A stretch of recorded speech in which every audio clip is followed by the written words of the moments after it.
আশা করব প্রত্যেকটা আইডি থেকে আওয়ামী লীগের ভিডিও বানান, যারা আওয়ামী লীগের কর্মী আছেন প্রত্যেকটা আইডি থেকে ভিডিও ছাড়েন। মনে করেন যে ফোরেতে ঢুকলে যেন খালি এগুলো দেখে মানুষ, প্রত্যেকটা আইডি থেকে নতুন নতুন ভিডিও ছাড়েন আওয়ামী লীগের, ঠিক আছে? আওয়ামী লীগের কর্মী যা।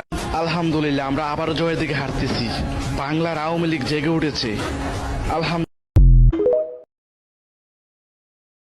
এবার সমন্বয়করা আমার কোন কথাকে অস্বীকার করবে? ধরা খেয়ে গেল 3 কোটি টাকার চেক। এখনো পর্যন্ত টাকার একটা টাকাও এখনো পর্যন্ত কোনো ধরনের হেরফের হয়নি। সমন্বয়ক শব্দটা অনেকটা অভিশাপের নাম হয়ে দাঁড়াইছে। যে আপনারা যে প্রোগ্রামগুলো করছেন টাকা পাচ্ছেন কোথায়? আমি বলছি জাতির জনক বঙ্গবন্ধু বাংলার কারিগর, জাতির জনক বঙ্গবন্ধু বাংলার কারিগর। বাংলাদেশটা হইল স্বাধীন নৌকা দিয়া ভরসুন রে, বাংলাদেশটা হইল স্বাধীন নৌকা দিয়া